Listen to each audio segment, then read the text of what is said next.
Brilliance Audio presents Perfectly Impossible by Elizabeth Topp. Performed by Carly Robbins. Park Avenue cooperatives announced their inverse relationship to reality first, with the lobby's temperature. The colder it was outside, the hotter the climate in the marble entrance hall.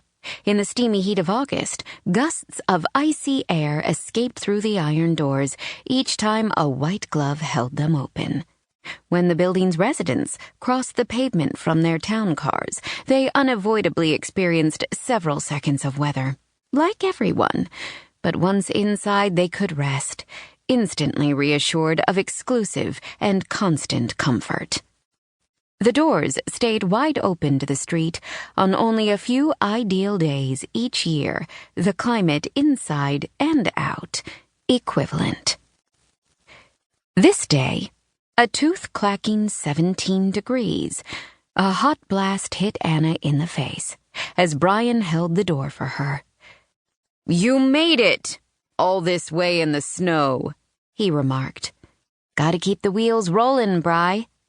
She unzipped her coat and fanned her face to avoid perspiring. "What is it? 90 degrees in here?" 87 today. "Hey, what are you even doing here? Aren't they away?" "Indeed they are, Bri," she said cheerily, stepping onto the elevator.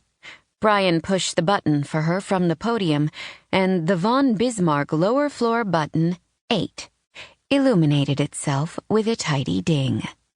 Anna felt good. Optimistic, even. She loved this dead week in the office after Christmas and before the New Year, when she was left to her own devices. She could come in late. A glance at her watch told her it was already 10:37 a.m., but there was no one upstairs to complain. The gargantuan duplex remained quiet, and Anna would dispatch with the previous year's business, carefully documenting what money went where for what, and then sending it all filed, labeled, and boxed to Marco, the Von Bizmark forever accountant.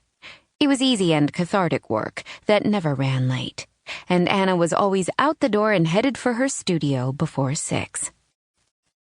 Both Von Bizmarks were in Aspen with the kids, their kids' friends, and a few hangers-on in a house so large no one knew exactly who or how many people were under its roof at the end of all the skiing, après-skiing, après-après, dinners, clubs, and clandestine rendezvous.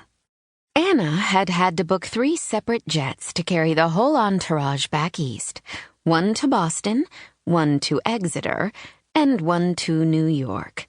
But that was still several glorious and calm days hence, after New Year's at Aspen's Caribou Club. Without the family in residence, and with the employees on vacation, there could be no surprises, which made Anna's life much, much easier, since her main purpose at the Von Bizmark residence was to make sure nothing unexpected happened to them. Every task flowed from that rule: staffing, researching, cleaning, maintaining, scheduling, confirming, reconfirming, and then maybe just one more confirmation.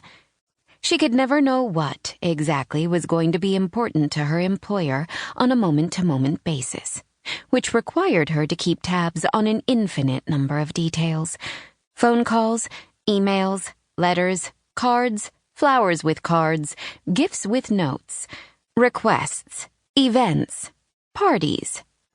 Where is the car? Where is the megarich sketch? Where is the scuba gear? Where does so-and-so live? In January? What do you think of this dress? Email? Person? Bracelet? Behind-the-scenes drama at the opera? What is the name of the person I am thinking of? The answers had to be not simply correct, but perfect. No one understood.